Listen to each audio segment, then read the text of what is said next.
Bom, nessa aula aqui a gente vai entender um pouco como que funciona, na teoria, a autenticação do WPS. Muita gente pode acabar pensando que a autenticação do WPS ela é bem mais simples do que a autenticação do WPA.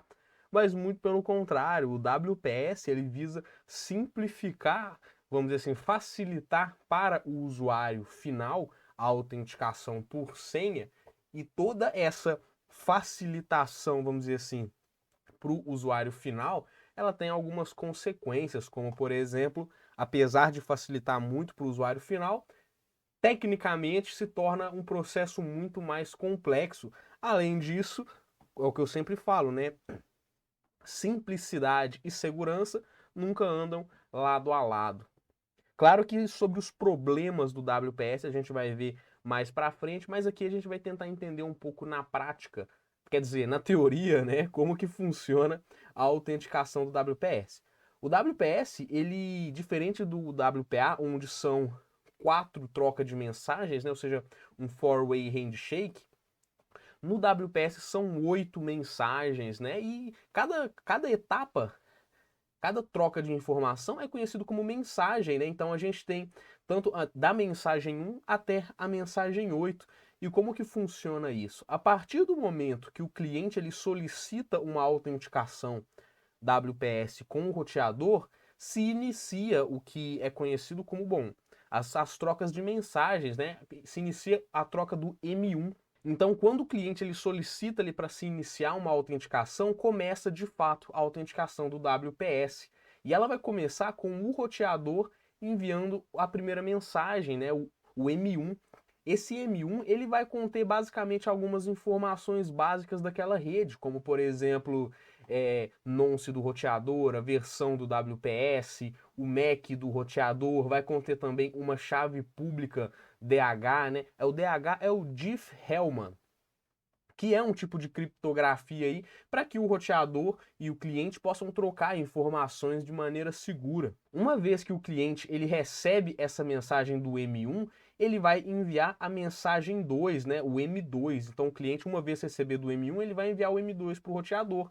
E esse M2 vai conter apenas algumas informações do cliente que está tentando se conectar, como por exemplo, dessa vez um nonce que foi gerado pelo próprio cliente, vai conter também a chave pública, é daquele cliente, né? A chave pública DH, Diffie-Hellman. Essa primeira etapa é basicamente para que os dois dispositivos aqui se conheçam, né? E troquem informações, vamos dizer assim, de segurança para que eles possam se comunicar de uma forma segura. Uma vez que o roteador ele recebe aqui o M2, ele vai enviar um M3. Esse M3 ele é extremamente importante quando a gente for entender a questão da vulnerabilidade do Pixie Dust.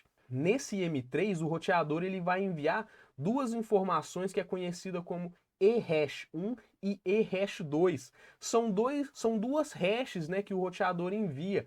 Cada hash, para se calcular aquela hash, são utilizadas algumas informações, como o nonce que foi gerado pelo roteador, o nonce que foi gerado pelo cliente, o MAC do roteador, o MAC do cliente.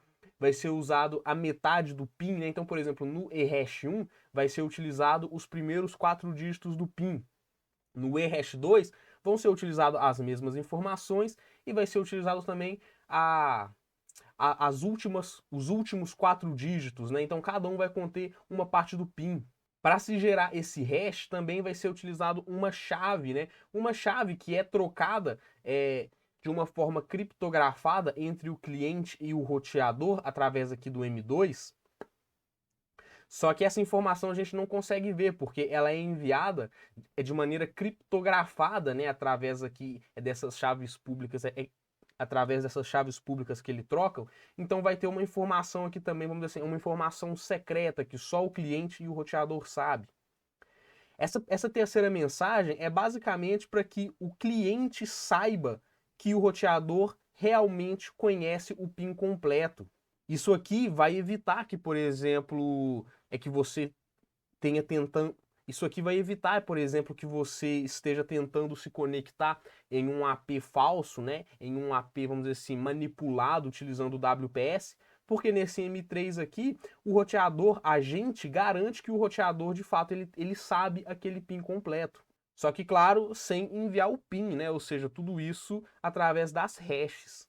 Uma vez que o cliente ele confirma que o roteador de fato tem conhecimento do PIN correto, o cliente ele vai enviar o M4. Nesse M4 vai conter também um ehash1 e um ehash2.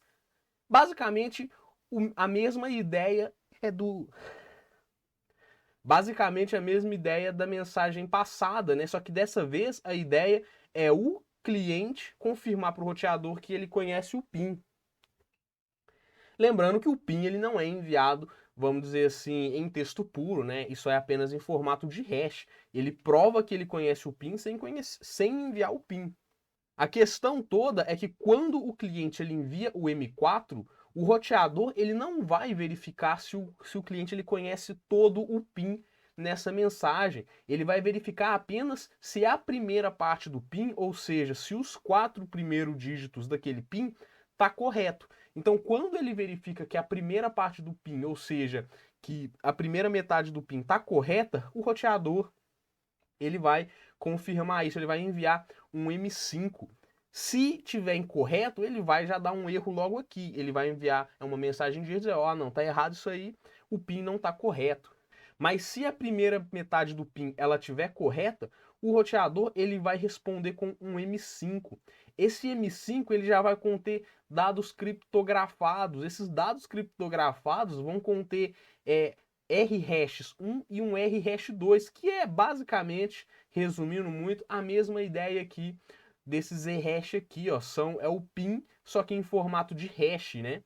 A ideia desse M5 é o roteador confirmar para o cliente que a senha, que os primeiros dígitos ali, que a primeira metade do PIN estava correta e que ele está continuando com o protocolo de autenticação.